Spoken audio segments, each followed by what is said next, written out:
1절에서 27절까지의 말씀 중에서 9절에서 14절까지의 말씀을 우리 한 목소리로 읽겠습니다. 다니엘서 8장 9절에서 14절까지의 말씀입니다. 성경 1247페이지 다니엘서 8장 9절에서 14절까지의 말씀 우리 한 목소리로 같이 읽겠습니다. 시작. 그중 한 뿔에서 또 작은 뿔 하나가 나서 남쪽과 동쪽과 또 영화로운 땅을 향하여 심히 커지더니 그것이 하늘 군대에 미칠 만큼 커져서 그 군대와 별들 중에 몇을 땅에 떨어뜨리고 그것들을 짓밟고 또 스스로 높아져서 군대의 주제를 대적하며 그에게 매일 드리는 제사를 없애버렸고 그의 성소를 헐었으며 그의 악으로 말미암아 백성이 매일 드리는 제사가 넘긴 바 되었고 그것이 또 진리를 땅에 던지며 자의로 행하여 형통하였더라.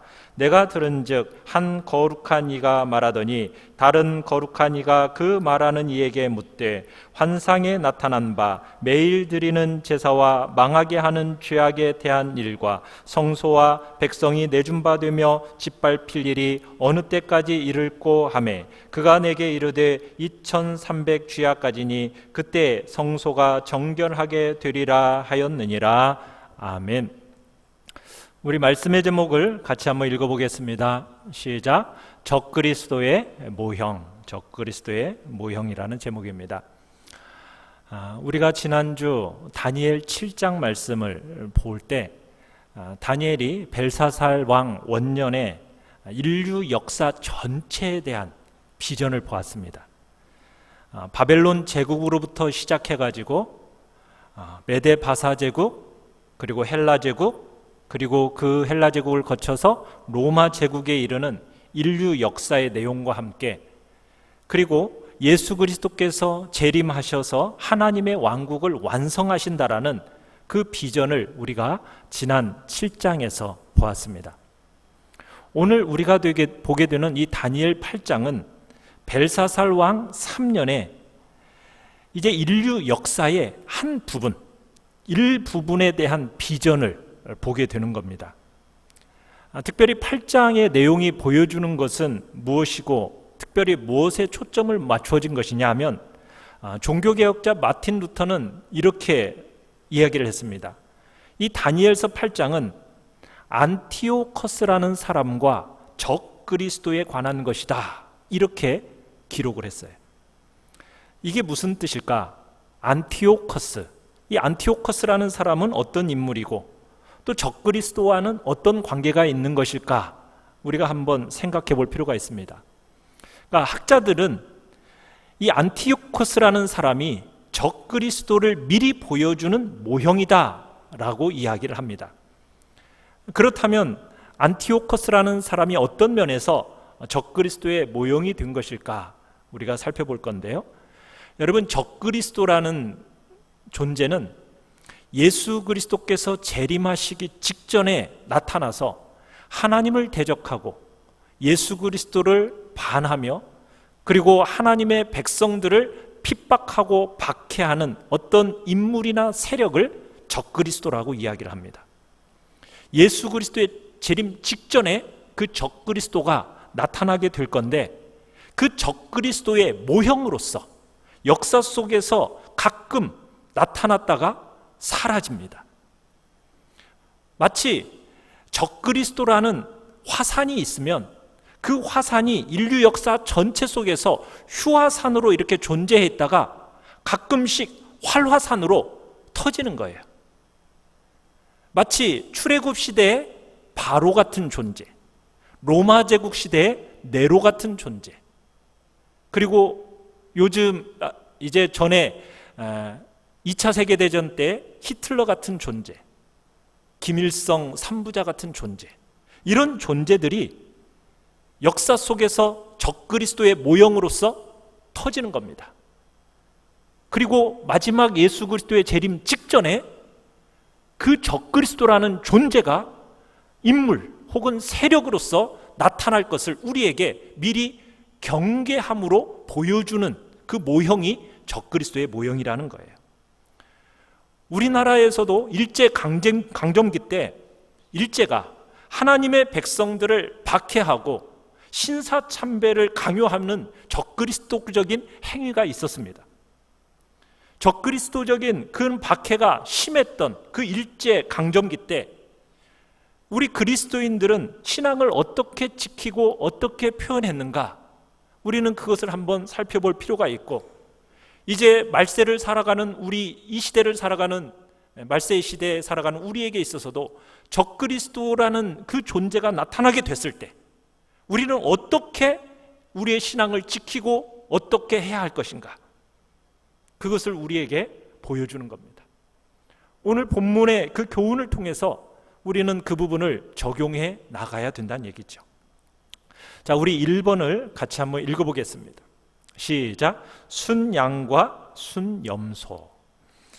자, 오늘 본 8장 3절과 4절을 보면요, 환상 중에 다니엘 앞에 두 뿔을 가진 순양이 나타납니다. 그림을 한번 띄워보시면, 자, 순양이 나타나요.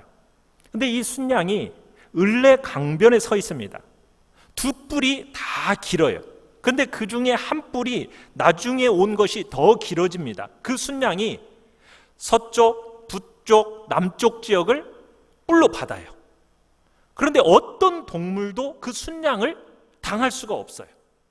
그 순양이 그 마음대로 움직이면서 세력을 확대해 나갑니다. 다니엘이 이 환상을 보고 생각하고 있었어요. 자, 그런데 5절로 8절에 가보시면은 또 다른 환상이 보여집니다. 갑자기 서쪽에서, 자, 다른 그림을 보시면 두 눈 사이에 하나의 현저한 뿔을 가진 한 순념소가 옵니다. 그러면서 이 순념소가 땅에 닿지 않고 온 지면을 두루 다녀요. 그 순념소가 두 뿔 가진 순양을 다가가서 공격을 합니다. 격분한 상태 가운데서 순양을 들이받는 거예요. 순념소가 순양을 사납게 공격하면서 쓰러뜨리고 그 순양이 그 두 뿔을 꺾어버립니다. 순양은 순념소에게 대들 힘이 없었어요. 순념소는 그렇게 순양을 땅에 쓰러뜨리고 짓밟아 버리죠. 어떤 존재도 그 순념소로부터 건져줄 수가 없었습니다. 그 순념소는 아주 강력해집니다. 그러더니 그 힘이 절정에 이를 때 그 큰 뿔이 꺾이고 그 대신 4개의 현저한 뿔이 하늘의 네 바람을 향해 올라와 자라게 됩니다. 여러분, 이것이 어떤 내용일까? 다니엘이 이 순양과 순염소의 환상을 보고 나서 도대체 이게 무슨 의미일까를 생각할 때, 자, 우리 15절과 16절로 한번 가보시면요, 거기에 다니엘이 그 환상을 보고 그 뜻을 알고자 할 때 사람 같은 모양의 것이 다니엘 앞에 섭니다. 다니엘이 그것을 보고 있는데 을레 강 두 언덕 사이에서 음성이 들려왔어요. 뭐라고 들려왔느냐면, 가브리엘아, 이 환상을 이 사람에게 깨닫게 해라. 여러분, 가브리엘이 누구인지 아시죠? 가브리엘은 하나님의 뜻을 전하는 천사 중에 우두머리가 가브리엘입니다. 그래서 이 가브리엘이 다니엘 쪽으로 다가갑니다. 그러자 다니엘이 기겁을 하면서 땅에 쓰러지고 깊은 잠에 빠져들게 되죠. 그 가브리엘이 다니엘을 어루만지면서 일으켜 세우고 인자야 하고 불러줍니다. 그러면서 가브리엘이 19절부터 이제 설명을 해줘요. 진노하시는 때가 마친 후에 될 일을 내가 내게 알게 하리니 라고 하고 얘기하고 있습니다. 여기서 진노하시는 때가 마치는 후라는 이 말은 후에 진노의 때가 올 건데 그때의 일에 관한 환상이라는 의미입니다. 자, 여러분, 두 뿔 가진 순양은 뭘 가리킨다라고 지금 얘기를 하고 있습니까? 20절에 가보면은 메대와 바사의 왕들이다 이렇게 얘기하고 있어요. 자, 그림을 보시면은, 자, 메대 바사 제국은 우리가 다니엘서 2장에서 거대한 인간상의 어느 부분이라고 봤습니까? 은으로 된 가슴과 팔 부분이라고 봤죠. 그리고 지난 7장에서는 뭐와 같은 제국이었다? 곰 같은 제국이었다라고 봤습니다. 그러니까 이 바사 제국이 메대 바사, 메디아, 페르시아 이 제국이 바벨론 제국을 치고 세계 제국으로 등장하면서 서쪽, 북쪽, 남쪽 등으로 세력을 확장해 나갑니다. 자, 그러면서 다음에 털이 많은 순염소. 자, 순염소는 뭐라고 성경에서 얘기하고 있습니까? 21절에 헬라 왕이라고 얘기하고 있죠. 자, 순염소는 우리가 다니엘 2장에서 거대한 인간상의 어느 부분이었습니까? 동으로 된 배와 넓적다리 부분입니다. 자, 7장에서는 어떤 동물 같은 제국입니까? 표범 같은 제국입니다. 자, 두 눈 사이에 현저한 뿔이 있다고 그랬죠? 자, 그 현저한 뿔은 뭐라고 얘기하고 있습니까? 21절에 보니까 첫째 왕이다 이렇게 얘기하고 있죠. 여러분, 이 헬라 제국에 있어서 이 첫 번째 왕은 누구를 가리키느냐? 알렉산더 대왕을 가리킵니다. 그러니까 헬라 제국의 이 알렉산더 대왕이 서쪽 그리스 지역에서 와서 온 지면을 차지하는데 순양 같은 바사 제국을 쳐서 정복을 합니다. 그러면서 알렉산더 대왕이 빠른 속도로 세계를 정복해 나아가는데 우리가 역사를 보면은 알렉산더 대왕이 11년 만에 인도의 겐지스강까지 점령을 하게 돼요. 그러니까 순염소가 아주 크게 되어서 힘이 절정에 이르렀을 때 근데 어떤 일이 생겼다라고 얘기하고 있어요. 그 큰 뿔이 꺾여지더니 현저한 네 뿔이 사방으로 났다 이렇게 표현하고 있는데 이 내용은 뭐냐면 알렉산더 대왕이 이 헬라 제국을 인도까지 33살의 나이에 정복을 했어요. 그런데 이 알렉산더 대왕이 바벨론시에서 술을 마시다가 열병으로 갑자기 죽습니다. 그런데 이 알렉산더 대왕 이후에 그의 아들들은 어린 나이였기 때문에 네 장군에 의해서 아들들은 다 죽임을 당해요. 그리고 이 헬라 제국이 네 장군에 의해서 네 지역으로 분할 통치되게 됩니다. 자, 앞에 지도를 보시면은 네 개 지역으로 나눠지게 되는데 한 지역은 그리스 지역을 카산드라 왕국이라고 그러고요. 그 다음에 소아시아, 즉 지금의 터키 지역은 리시마커스라는 장군에 의해서 리시마커스 왕국, 그리고 시리아 지역과 이스라엘 지역은 셀류커스 왕국, 그리고 애굽 지역은 톨레미 혹은 프톨레미라는 그 장군에 의해서 통치가 되면서 프톨레미 또는 톨레미 왕국이라고 이렇게 네 지역으로 분할 통치되게 됩니다. 이게 지금 역사 속에서 일어나게 될 일들을 지금 다니엘을 통해서 하나님이 예언하고 계시는 거죠. 자, 2번 같이 한번 보겠습니다. 2번입니다. 시작. 안티오커스 에피파네스. 자, 9절로 한번 가보시면은 9절에 또 다른 한 뿔이 나와요. 헬라 제국의 네 뿔 중에 한 뿔, 그 한 뿔에서 또 다른 뿔이 나온다는 겁니다. 그 한 뿔이 작게 시작해서 남쪽과 동쪽과 영화로운 땅을 향해서 커져갑니다. 그 뿔이 하늘 군대에 미친 만큼 커지더니 그 별들 군대 중에 일부를 땅에 떨어뜨리고 짓밟았다라고 얘기하고 있죠. 그리고 그 뿔이 스스로 높아지더니 군대의 주제를 대적합니다. 매일 드리는 제사를 없애버립니다. 성소를 헐어버립니다. 그래서 백성들이 매일 지내던 제사가 넘어가게 됩니다.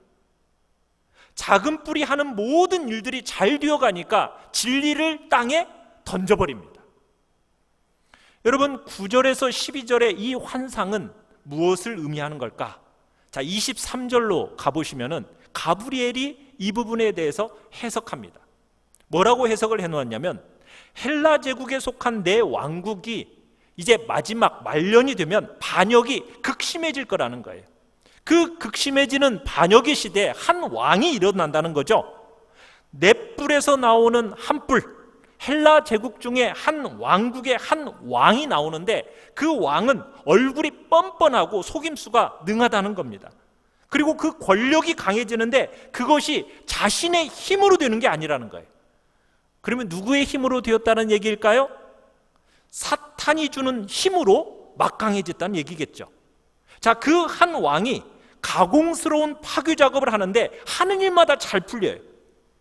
강한 자들과 거룩한 백성들, 그러니까 파멸을 시킵니다. 그가 꾀를 부려서 성공을 하고 자기를 탁월한 존재라고 자부하게 됩니다. 그가 많은 사람들을 파멸시키고 만왕의 왕을 대적합니다. 그러다가 결국 그는 사람의 손이 아닌 다른 권력에 의해서 깨어지게 된다. 그가 만왕의 왕 하나님을 대적하다가 결국은 어떻게 된다는 얘기입니까? 망하게 된다라고 해석을 해놓고 있어요. 이 부분을 세계 역사 속에서 한 왕이 등장을 했는데 그 왕이 누구냐? 우리가 아까 헬라 제국의 셀류커스 그 왕조의 안티오커스 4세를 이야기하고 있는 겁니다. 이 안티오커스 4세가 등장했을 때 이 이스라엘 땅은요 이미 셀류커스 왕국의 손에 들어가 있었어요. 이 안티오커스 에피파네스라는 사람은 주전 175년에 권력을 장악하고 자기 이름을 자칭 세우스 안티오커스 에피파네스 이렇게 했어요. 이게 무슨 의미냐면 인간으로 나타난 신 안티오커스 이런 뜻입니다. 그러니까 이 안티오커스 에피파네스라는 사람은 자신을 신격화한 거예요. 모든 권세들이 다 교만하지요. 그 교만하지만은 이 안티오커스 에피파네스라는 사람은 그 정도가 남달랐던 거예요. 하늘을 찌르는 교만의 화신이었습니다. 하나님께 대듭니다. 하나님의 백성들을 죽입니다. 하나님의 백성들을 박해하기를 서슴지 않았던 사람이 바로 이 안티오커스 에피파네스였다는 얘기입니다. 이 권력의 굶주린 셀류커스 왕조의 이 안티오커스 에피파네스가 이제 이 톨레미 왕국의 애굽 지역을 먹으려고 진출을 하게 돼요. 그러면서 애굽과 충돌을 하게 됩니다. 그 팔레스타인까지 점령하고 유대인 전체를 헬라화하면서 이제 애굽을 침공해 가다가 이런 소문이 나요. 이 안티오커스 에피파네스가 죽었다라는 소문이 유대 지역에 퍼지게 돼요. 그러니까 유대인들이 굉장히 환호를 하면서 그동안에 그 박해받았던 것도 이제 마음속에 품고 있었는데 이 대제사장까지 어떻게 보면은 유대인들이 그가 없는 동안에 다른 사람을 대제사장으로 세우려는 움직임까지 보입니다. 그런데 이 안티오커스 에피파네스가 죽지가 않았었어요. 그것을 알고 나서 안티오커스가 이 유대인들을 반역죄로 처형을 하는데 예루살렘을 잔인하게 공격을 합니다. 수많은 사람들을 처형하는데 얼마나 처형을 했느냐? 3일 만에 4만 명을 처형해요. 4만 명을. 그리고 수많은 유대인들을 포로로 사로잡아 갑니다. 그리고는 성소, 지성소에 들어가서 번제단 위에다가 부정한 짐승 돼지의 제사, 돼지의 피를 뿌려서 제사를 지내게 합니다. 성소 전체를, 성전 전체를 오염시켜버립니다. 그리고 배신자를 대제사장으로 세우게 됩니다. 또 이 안티오커스 에피파네스가 주전 168년에 다시 한번 애국을 침공을 해요. 그런데 또 실패합니다. 그러자 자기 땅으로 돌아가던 이 안티오커스 에피파네스가 어떤 일을 벌이느냐? 유대인들을 향해서 다시 화풀이를 해요. 2만여 명의 군대로 안식일에 예배드리고 있는 유대인들을 대량 학살하게 됩니다. 성전에서 제물을 바치지 못하게 해요. 제사를 금지합니다. 종교 행사를 폐지합니다. 그리고 성소 안에다가 제우스의 신상까지 세웁니다. 그 제단에다가 인신제사를 드리게 합니다. 그리고 유대인들에게는 할례를 행하지 못하도록 금지시키고 돼지 고기를 먹도록 강요를 합니다. 그렇게 안티오커스는 안식일과 유대인의 제사 명절을 오염시켜버린 거죠. 유대적인 것이라면 모조리 제거하고 유대인들의 종교와 전통을 말살하려고 합니다. 마치 우리 일제강점기 때 일본인들이 우리 한국의 정신을 말살시키려고 했던 것과 비교해 볼 수가 있습니다. 일본인들이 그랬지 않습니까? 우리 한국의 정신을 말살하려고 한국어를 금지시키고 그리고는 모든 것을 일본화시키려고 했었잖아요. 마찬가지로 안티오커스가 이스라엘을 헬라화시키려고 했어요.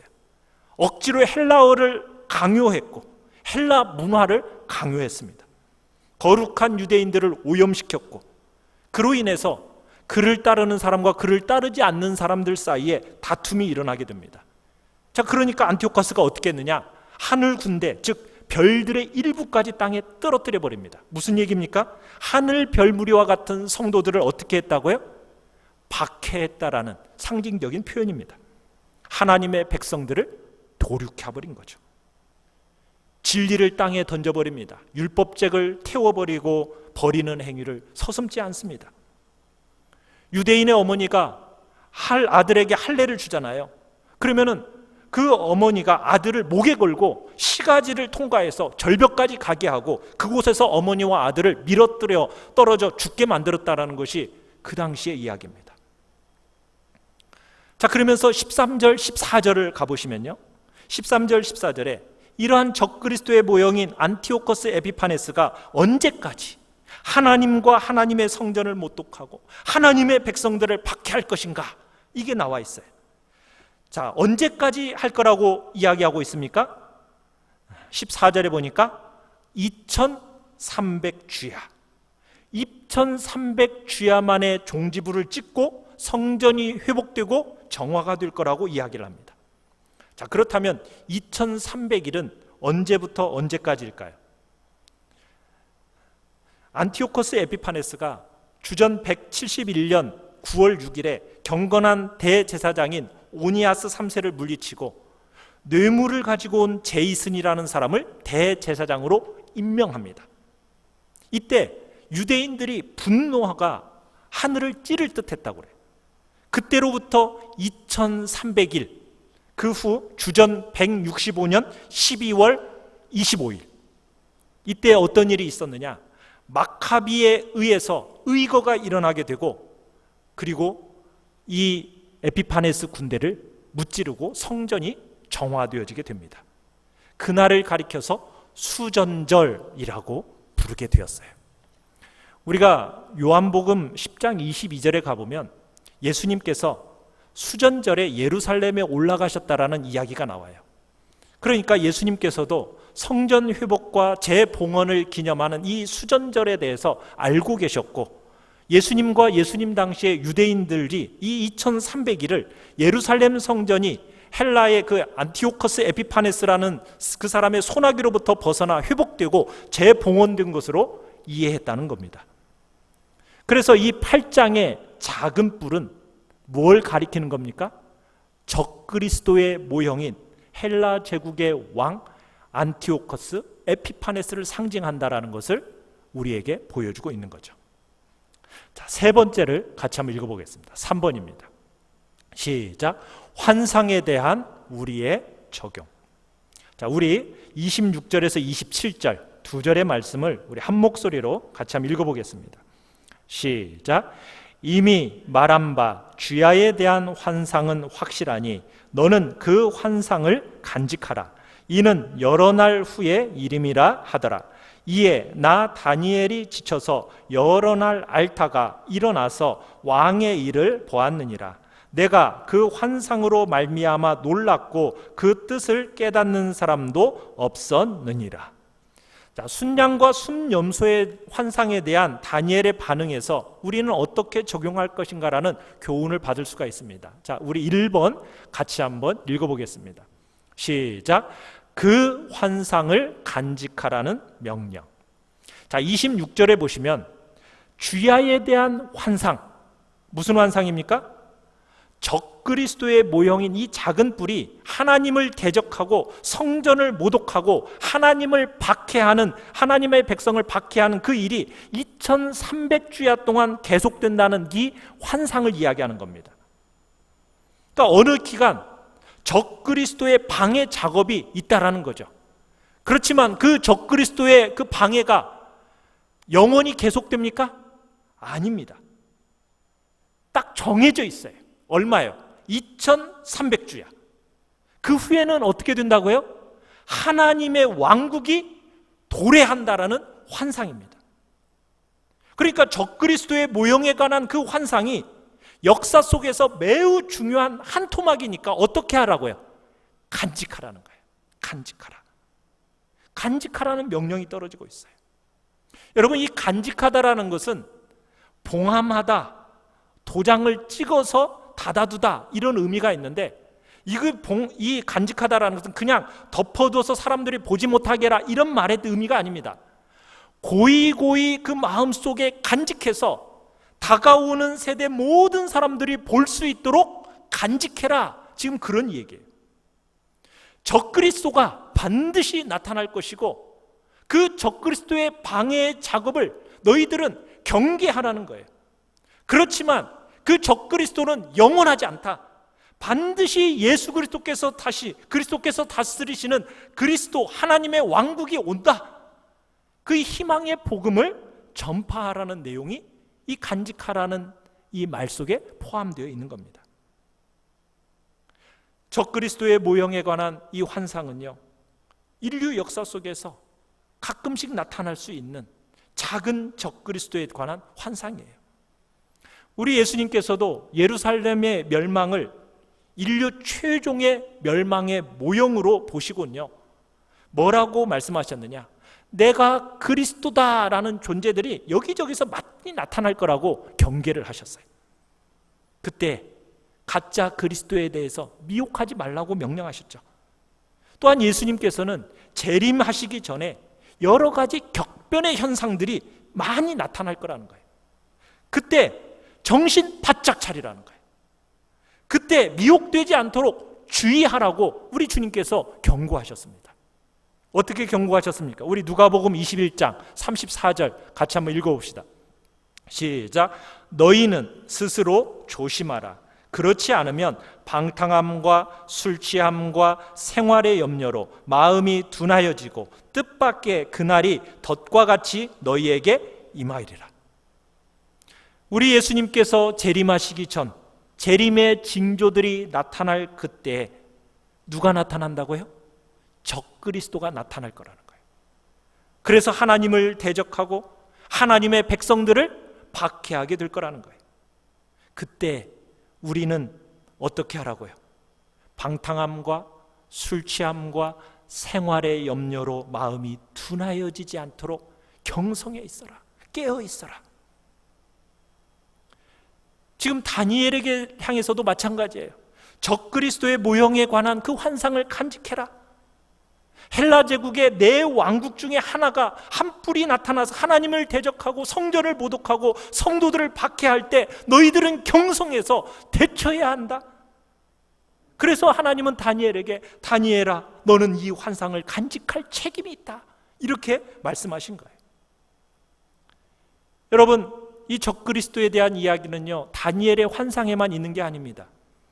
특별히 우리에게 동일한 묵시로 주신 요한계시록 속에서도 예수 그리스도의 재림 전에 나타날 적그리스도에 관한 말씀이 있어요. 요한계시록 12장 13장에 보시면은 붉은 용 사탄이 나타나고요, 그 사탄에게 권력을 받은 7머리 10뿔 짐승이 나타납니다. 그리고 적그리스도와 세상 모든 사람들이 적그리스도에게 경배하도록 선전하고 홍보하는 거짓 선지자들에 대한 환상이 나옵니다.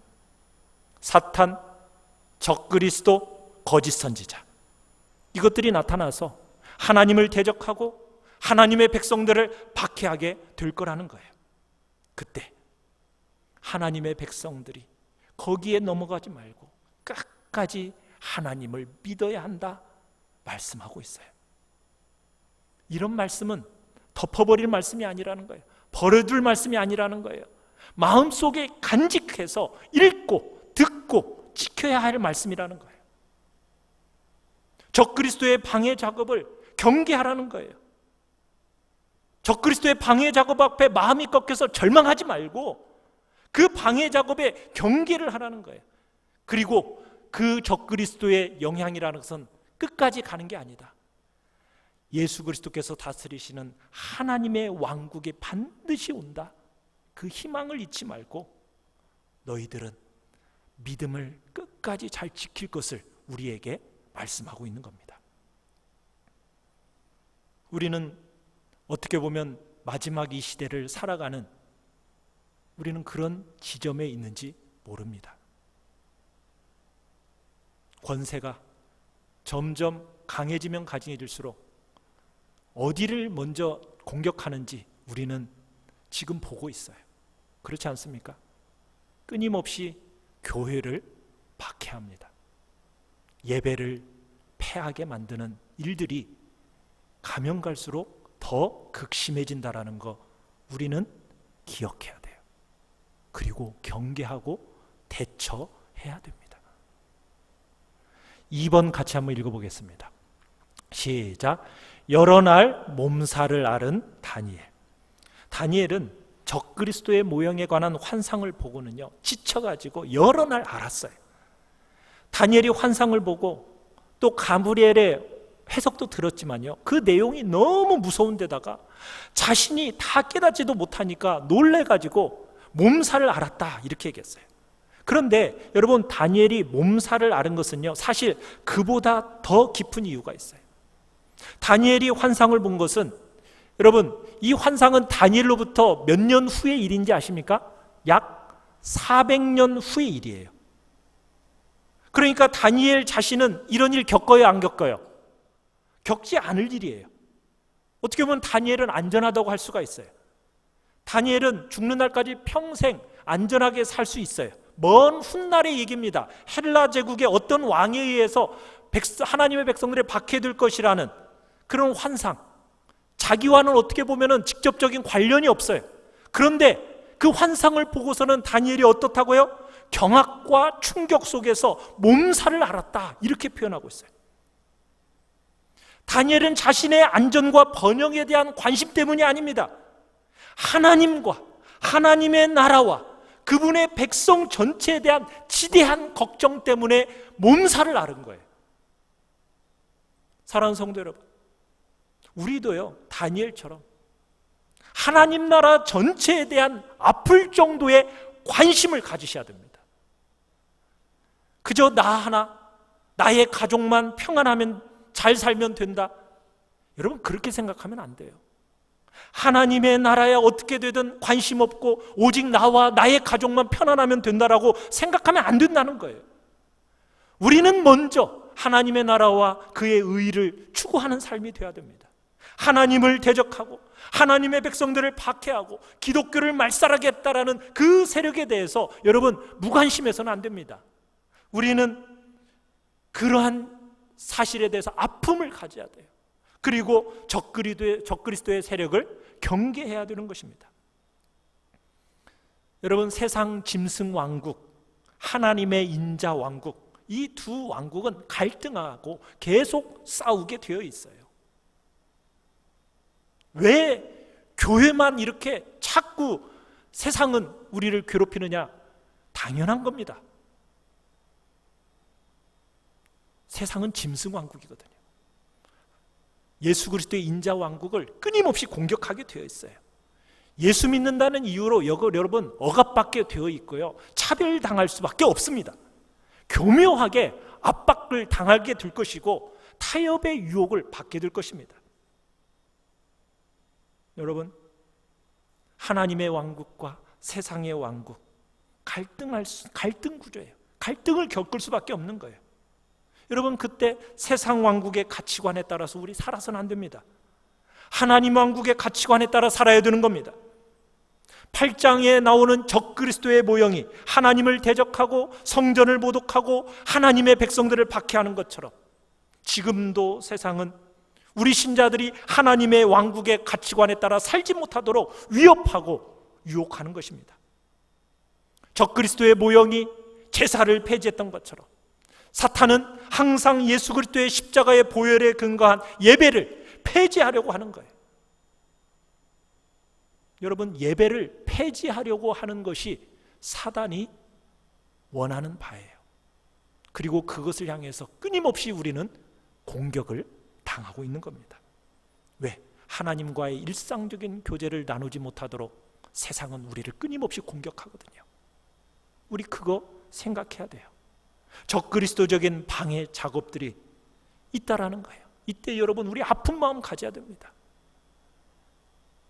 이렇게밖에 모일 수밖에 없는 이런 시대 속에 우리 아픈 마음을 가지고 경계하고 대처해야 된다는 거예요. 다니엘처럼 그저 나 개인, 내 가정, 여러분 이런 시야에서 좀 벗어나서 민족을 볼 줄 알고 하나님의 나라를 볼 줄 아는 그런 시야를 우리 가져야 됩니다. 넓게 가져야 됩니다. 세상에서 예수 그리스도를 믿고 따르는 하나님의 왕국 백성으로서 우리 바르게 살아야 됩니다. 우리를 위해 죽으시고 부활하신 예수 그리스도, 그 십자가의 복음을 믿을 뿐만 아니라 우리는 그 십자가의 아픔을 각오하면서 천국 시민답게 우리 살아가야 한다는 얘기입니다. 여러분, 가장 중요한 것은 무엇입니까? 우리 아버지 하나님께서 이 모든 역사를 통제하시면서 우리를 위로하시고 우리에게 담력을 주신다라는 것, 여러분 기억하시길 바랍니다. 그러기에 우리는 다니엘처럼 선명한 신앙 지켜야 됩니다. 위협과 유혹 앞에서 우리는 선명한 신앙으로 정말 담대하고 지혜롭게 살아야 됩니다. 그 비결이 어디에 있습니까? 하나님께서 지금 여기에서 항상 어디서나 다스리신다. 여러분, 이 믿음을 가지고 살아가야 됩니다. 하나님께서 항상 모든 것을 다스리신다. 이거 믿어야 되고, 그 믿음을 가지고 적그리스도적인 방해 작업을 경계하고 대처하는 그 아픔을 넉넉히 감당할 수 있게 되는 겁니다. 하나님을 대적하는 세력들, 하나님의 백성들을 박해하는 적기독교적인 세력들은요, 인류 역사 속에서 늘 나타났었습니다. 로마 제국의 네로처럼, 히틀러, 스탈린, 모택동, 김일성 3부자, 일제시대, 일제강점기 때의 일제, 언제 어디서든 적기독교적인 세력들은 언제든지 나타났고 우리 시대 속에서도 나타나지 않으리라는 보장이 없습니다. 그 속에서 우리 어떻게 해야 되겠습니까? 모든 권력은 하나님께로부터 나온다는 거 우리는 압니다. 그렇기 때문에 여러분, 세상 국가를 위해서 기도하셔야 됩니다. 국민의 의무 감당해야 합니다. 우리는 다니엘처럼 세상 국가 속에서 적극적으로 들어가셔서 정말 천국 가치관으로 선한 영향력 미쳐야 됩니다. 하나님 나라 중심의 가치관을 세상에 전해야 되고 여러분에게 맡겨진 그 일들 충성스럽게 감당해야 됩니다. 동시에 일제시대 때 3.1운동과 같이 정말 우리 신앙의 선조들이 평화와 비폭력의 방법으로 권력의 맹수화를 막으려고 했던 것처럼 우리는 이 시대 속에서 우리의 또 해야 할 일도 감당해야 됩니다. 민족의 생존을 위해서, 신앙의 자유를 위해서 때로는 단호한 의지를 아픈 가슴으로 표명해야 합니다. 그렇다고 해서 어떤 특정 정파의 이권에 따라서 개입하라는 얘기가 아닙니다. 우리는 그렇게 살아서는 안 됩니다. 오직 하나님 나라의 복음적 가치관을 가지고 민족과 교회의 안정과 번영을 위해서 우리는 뭉쳐야 되고 우리의 아픔을 때로는 표현해야 된다는 얘기입니다. 세 번째 같이 한번 읽어보겠습니다. 3번입니다. 시작. 왕의 일을 본 다니엘. 다니엘은요, 몸살을 앓다가 일어나서 왕의 일을 보았다, 이렇게 얘기하고 있습니다. 다니엘은 환상을 간직하고 하나님의 왕국에 대한 지대한 관심을 가졌을 뿐만 아니라 자기에게 맡겨진 일을 충성스럽게 감당했습니다. 여러분, 다니엘이 맡은 왕의 일이라는 게 어떤 일이었겠습니까? 벨사살 왕이 맡겨준 일이에요. 어떻게 보면은 폭군이 맡겨준 일입니다. 폭군 밑에 있으면서도 왕의 일을 했다라는 거예요. 왕의 일을 하면서 하나님의 일을 할 수 있다는 얘기입니다. 하나님이 주신 환상을 가직하고 하나님의 왕국을 생각했던 것은 당연히 하나님의 일이었겠죠. 벨사살 왕의 일, 그것도 마찬가지로 하나님의 일이었다라는 것을 우리에게 또한 이야기하고 있어요. 여러분, 우리가 하는 교회 일만이 하나님의 일이고 세상의 일은 하나님의 일이 아닌 겁니까? 그게 아니에요.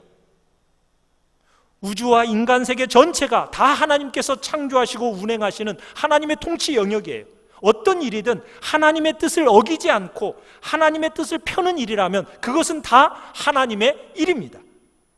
그러니까 다니엘이 지금 왕의 일을 하나님께서 맡기신 일로 알고서는 충실하게 감당했다는 얘기예요. 그런 것처럼 우리도요, 여러분에게 맡겨진 그 일들을 정말 성실하게 감당해야 된다는 얘기예요. 어떤 사람이 웨슬리라는 목사님에게 이런 질문을 던졌어요. 웨슬리 목사님, 내일 이맘때 당신이 죽는다면 남아있는 24시간 동안 무엇을 하시겠습니까? 그랬더니 이 웨슬리가 자기 스케줄표를 딱 꺼내어 보여주면서 이게 내가 할 일이라네 그랬다는 거예요. 무슨 얘기예요? 내일 죽어도 하나님께서 맡기신 일상적인 일을 내가 하겠다. 지금 이런 말인 거예요. 여러분, 하나님의 일과 세상 일에 구분 짓는 것이 아닙니다. 우리는 하나님의 일을 함에 있어서 무슨 은둔해서 어디 숨어서 하늘만 바라보면서 기도만 하라, 이게 하나님의 일을 얘기하는 게 아니에요.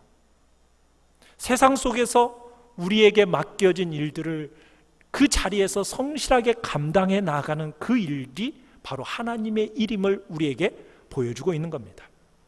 사랑하는 성도 여러분, 우리는 이 시대 속에서 적그리스도적인 방해 작업들이 있다라는 거 생각을 하고, 그리고 마지막 시대에는 반드시 적그리스도가 나타날 건데 그때 우리는 어떻게 살아갈 것인가? 우리의 마음을 다시 한번 다잡아야 할 시간입니다.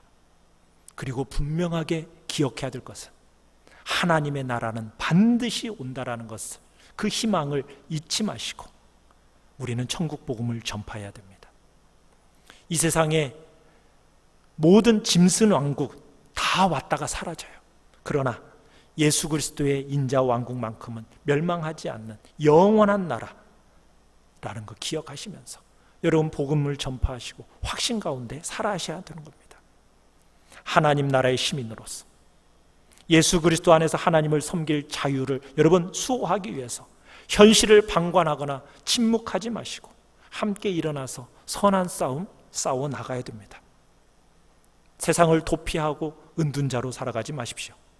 세상 속에 살면서 우리는 천국 시민답게 천국의 가치관을 가지고 이 세상을 변화시키며 살아가야 됩니다. 다니엘이 하나님의 왕국과 하나님의 왕국에 대항하는 적그리스도적인 세력을 보면서도 세상 왕의 일을 하면서 당시 세상을 변화시켰던 것처럼 우리도 세상의 일을 성실하게 감당하시면서 세상을 변화시키는 복된 자리에 우리 모두가 있기를 간절히 바랍니다. 우리 시간 같이 찬양합시다. 우리 주님